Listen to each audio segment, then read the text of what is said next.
जो मैं हूं वरुण सर और आप देख रहे हैं आपका अपना channel Varun Patel coaching classes को। इस चैप्टर में इस लेक्चर में हम अपना नया चैप्टर क्लास 9th का chapter number 24 R D Sharma के हिसाब से मैसेज ऑफ सेंट्रल टेंडेंसी पढ़ने वाले हैं। आइए इसको हम अपने मेरे नोट्स जो मैंने बनाए हैं उसमें देखते हैं और उससे समझते हैं। देखिए ये है मेरे नोट्स। तो देखिए इसमें मेजर्स ऑफ सेंट्रल टेंडेंसी, देखिए इसमें मैंने कुछ बेसिक्स पहले डाले हैं क्योंकि मेरा जो मैं जब पढ़ाता हूँ मैं चाहता हूँ कि सब बेसिक्स भी जाने। ओके, देखिए ये जो एक्स और ऊपर ये जो डैश लिखा है, ये जो टर्म है एक्स और ये ऊपर उसको डैश लगा हुआ है, उसको हम कहते हैं मीन। मीन इजकल्स टू ना लिखने के बजाय हम सीधा लिख देते हैं एक्स और उसके ऊपर डैश लगा देते हैं। ओके, और इजकल्स टू ये जो कोई ऑब्जर्वेशन, जैसे अब इस mean equals to x1 x2 x2, तो ये है जो ये x, ये जितने भी हैं ऊपर, ये है ऑब्जर्वेशन जो हमें दी जाती है। ओके, और जो ये n है, n का मतलब होता है टोटल नंबर ऑफ ऑब्जर्वेशन। मतलब ऊपर आपको पहले देखिए इसमें मेजर्स ऑफ सेंट्रल टेंडेंसी में हमें पढ़ना क्या है, देखिए पहले इसका मतलब जानिए आप। Okay, measures of central tendency में हमें पढ़ना क्या होता है कि मेजर्स ऑफ सेंट्रल टेंडेंसी असल में है क्या, मैं बताता हूँ।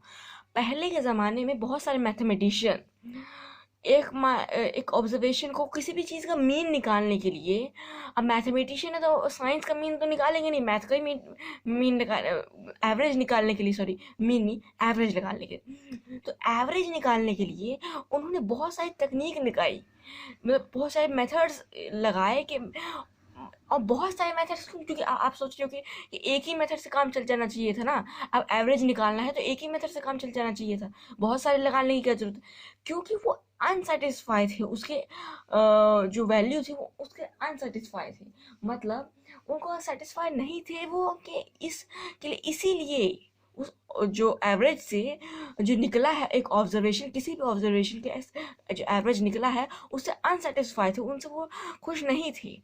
ओके, तो इसीलिए उन्होंने बहुत सारे तरीके निकाले एवरेज निकालने का, और वही वही आगे जाके बन गया मेजर्स ऑफ सेंट्रल टेंडेंसी। तो इसमें आपको एवरेज दिया जाता है, सॉरी, इसमें आपको एक ऑब्जर्वेशन दी जाती है, उसका एवरेज निकालना पड़ता है। आप चाहे मीन की बात कर लीजिए, मोड की बात कर लीजिए या मीडियन की बात कर लीजिए, सब एवरेज निकालने के ही के तरीके हैं। ओके, सारे के सारे एवरेज निकालने के तरीके हैं, बस यही इस चैप्टर में पढ़ना है। क्लास 9 के हिसाब से आपको मीन मीडियन मोड ही पढ़ना है। आर डी शर्मा में एक्स्ट्रा दे रखा है तो मैं 9th के हिसाब से उसको थोड़ा रिड्यूस कर रहा हूँ, लेकिन 9th के हिसाब से जो आपको पढ़ना है मीन मीडियन मोड ही पढ़ना है सिर्फ, तो वही मैं आपको करवा रहा हूँ और आपके बेसिक्स भी क्लियर कर रहा हूँ। ओके, पढ़ा मैं आर डी शर्मा के हिसाब से रहा हूँ। ओके, तो देखिए आप यहाँ पर ये एक्स, ये जो मीन है इसे हम कहते हैं मीन।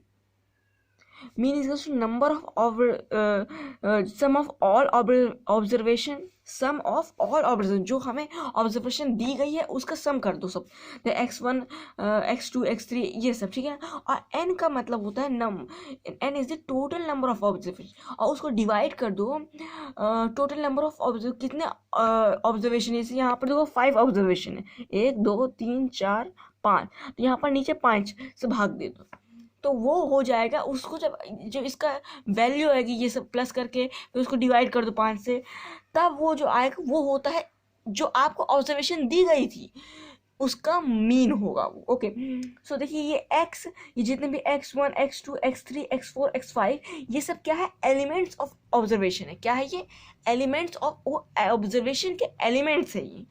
और इसे ये आपको दिखता है m, ये एनसीईआरटी में नहीं दिखेगा, ये हमारे आर डी शर्मा के हिसाब से ये जो m दिखता है इसका मतलब है समेशन या फिर सिग्मा। ओके, समेशन या फिर sigma.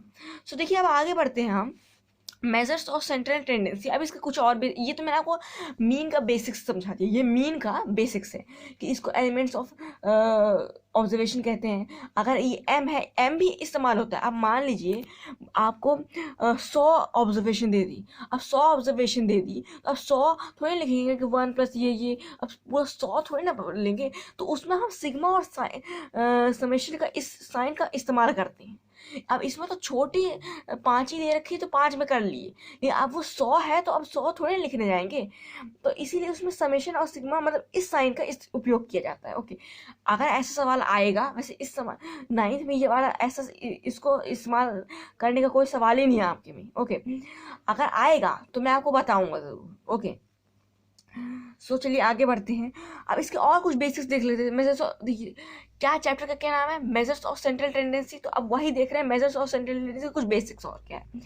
The commonly use measures of central tendency और एवरेजेस आर, तो जो जो ज़्यादातर कॉमनली यूज्ड मतलब बहुत सारे जो मैथमेटिशियन ने बहुत सारे एवरेजेस के तरीके उन्होंने निकाले, बहुत सारे तरीके। ओके, लेकिन जो कॉमनली यूज, जो बहुत ज़्यादातर, रेयरली नहीं, बहुत कॉमन ही कॉमनली यूज, जो ज़्यादातर हर समय आप इस्तेमाल करते हुए देखते हो, वो कौन कौन से, वो एवरेजेस, वो मैंने क्या कहा कि एवरेजेस निकालने के लिए तरीके हैं, मीन मीडियन मोड, ये सब एवरेजेस निकालने के लिए तरीके हैं। ओके, तो देखो अब जो ज़्यादातर इस्तेमाल करते हैं लोग, जो ज़्यादातर लोग इस्तेमाल करते हैं वो कौन कौन से एवरेज निकालने के लिए जो ज़्यादातर इस्तेमाल करते हैं वो कौन कौन से, अरिथमेटिक मीन है, उसको आप कहते हो सिंपल मीन, और यही इसमें पढ़ने भी वाले हैं। ओके, अरिथमेटिक मीन या फिर उसको कह देते हो आप सिंपल मीन, तो ये इस चैप्टर में मैं पढ़ाऊंगा अरिथमेटिक मीन या फिर सिंपल मीन भी कह सकते हैं। ज्योमेट्रिक मीन ये नहीं, ये आपके सिलेबस में नहीं है क्लास 9th की, और हार्मोनिक मीन भी नहीं है आपके सिलेबस में, तो ये इस बार नहीं पढ़ेंगे हम। ओके, मोड है आपके सिलेबस में और मीडियन भी आपके सिलेबस में है। सो मोड है और मीडियन है, तो मतलब हाँ इस बार में में हम क्या क्या पढ़ने वाले हैं, अरिथमेटिक मीन पढ़ने वाले हैं, या फिर उसको कह सकते हैं आप सिंपल मीन, और आप पढ़ने वाले मोड और मीडियन। ओके, तो अगले लेक्चर में हम आगे कुछ एग्जाम्पल्स देखेंगे। इसमें हमने ये पूरी बेसिक्स वीडियो थी, ये लेक्चर 1 था पूरा, इसमें मैंने आपको पूरे बेसिक्स समझा दिए हैं। अब ज़्यादा बेसिक्स नहीं बचे हैं, अब हम अगले वीडियो में, ज़्यादा लंबा चैप्टर नहीं है, कुछ लेक्चर्स हो जाएंगे और ये चैप्टर ख़त्म हो जाएगा। सो तब तक आप this is Varun Patel signing off, then keep tracking and stay connected with us and stay educated. So please, अगर आपने चैनल को सब्सक्राइब नहीं किया तो प्लीज़ चैनल को सब्सक्राइब कर दीजिए, लाइक नहीं किया, अगर आपको वीडियो अच्छी लगी तो लाइक नहीं किया तो प्लीज़ लाइक कर दीजिए, हमें मोटिवेशन मिलता रहेगा, और कमेंट कीजिए कि आपको कैसा लगा वीडियो। ओके, अगर कोई भी डाउट है तो आप प्लीज़ मुझसे कहिए, मैं आपको वो कमेंट बॉक्स में ही डाउट क्लियर कर दूंगा। नहीं तो आप जाके मेरे इंस्टाग्राम आईडी को फॉलो कर सकते हैं, वहाँ पर भी मैं आपको डाउट्स और जितने में नोट्स हैं ना वो सब आपको प्रोवाइड कर दूंगा। Okay, thank you for watching.